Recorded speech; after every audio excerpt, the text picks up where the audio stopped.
Hello, this is Johannes Motzke and welcome back to Blue Ink. At Blue Ink, we explore potential, envision purpose, and execute with passion. Those are the things that we really care about. So today, it's another sequel on top of a group of videos that we've done on the growth, the bridge to growth, which looks at taking vision and implementing it to action, bringing it to action. And the way that you do that in a company, a powerful approach that you can take what you want to do, the vision that you're seeing for your organization, for your family, even for whatever kind of group you're leading, and see that come to action. And the critical pieces of that we have with vision, processes, and roles and responsibilities. Now, in the previous videos, we've outlined all of that, so I encourage you to go back if you haven't seen it. The last video we talked about dysfunctions, and you can see here different kinds of bridges. I've purposely left it up here. Sagging bridges, the wall, the void, silos. And we call those dysfunctions, but I wish we could find a better word for it because dysfunction sounds so deadly and end of the road and life is over if that happens to you. Let me just plant this analogy with you, which I like to think about. If you're a leader of an organization, if you're a manager, or if you're anywhere in an organization, have responsibility for it, I want you to think of your role as a gardener. What does a gardener do?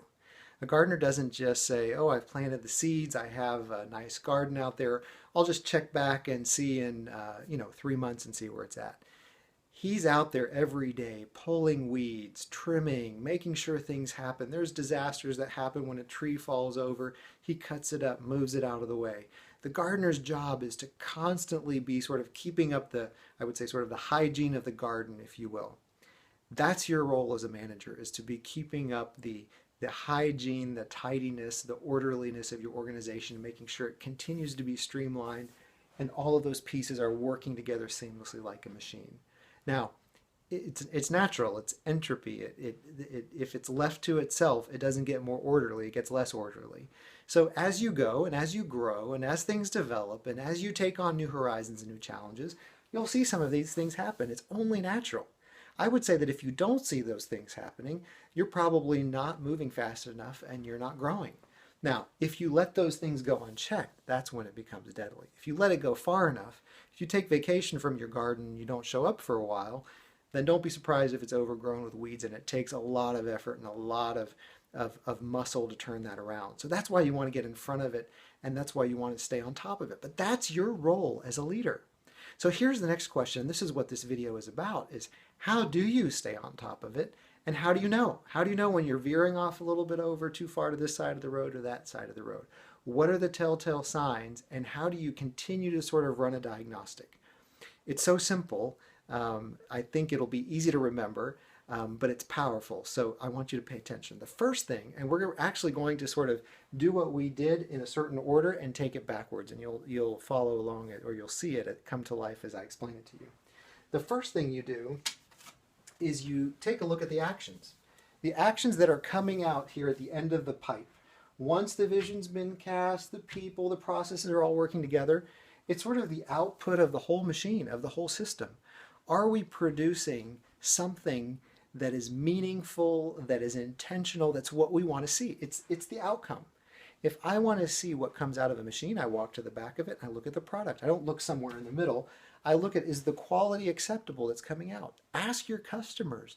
Look at the people that are in the receiving end. Does it look like the vision that you have? Now you might say, well, vision's in the future. This is sort of an outcome that's happening today. Well, it's the outcome of a past vision. So was your organization and your processes capable of producing that? That's the first question. The second question is, have the courage, and it's so simple, but have the courage to ask your people. Ask your people how they fit. Ask your people what vision they're working toward. And ask your people if they can tie themselves to the outcome, to the action, to the customer, to what we're trying to produce. You will learn a lot from asking the people that you've asked to do this work, the work that it takes to take the vision to action, where they feel the tension, where they feel like there might be sort of overlaps or disconnects in the process, that things are not working. There are white spaces. There's things that are just hanging up constantly. You'll learn a lot from just asking them that. The third thing you want to do is look at your processes. Again, we're sort of going backwards here, right? Action, people, processes. Look at the workflow that's being done.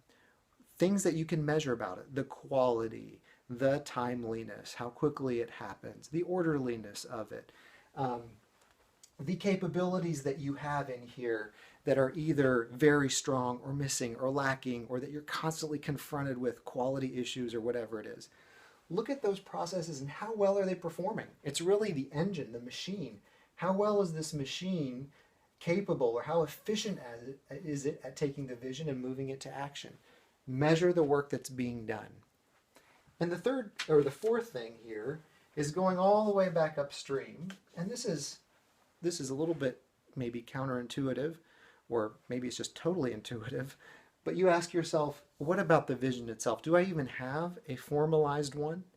Do I even have a living vision that is pushing me forward? Do I have a view of the future that's articulated, that's formalized? Formal doesn't mean on a piece of stationery. It means that's broadly communicated, that's articulated. Now, if I don't see the vision anywhere flowing down here, and there's not one formalized, then there's no surprise there. I don't need to even look all through here. If there's no formal vision, there's a very low chance, and actually that's one of the dysfunctions, people start making up their own. But again, look and see if you have a formalized vision. Again, in summary, very quickly, look at the actions, look at the outputs. Are you getting what you want out of the whole thing at the end of the day? Ask your people, can they articulate the vision for you? Do they understand how they fit? Are they frustrated? Do they see a future? Do they see how it's all coming together? Look at the work that's being done. What are the systemic problems that just keep happening again and again? Where do you have overlaps, or where do you have disconnects? And then the fourth one, all the way, if we like salmon and going all the way upstream, do we even have a formalized vision that leadership can articulate and that is communicated to the organization? Hope that helps. If you see another way that you have done a diagnostic, or you've seen how to optimize this vision to action framework, or a way that you can tell where you are, I'd love to hear about it. Keep that great feedback coming. Wish you all the best.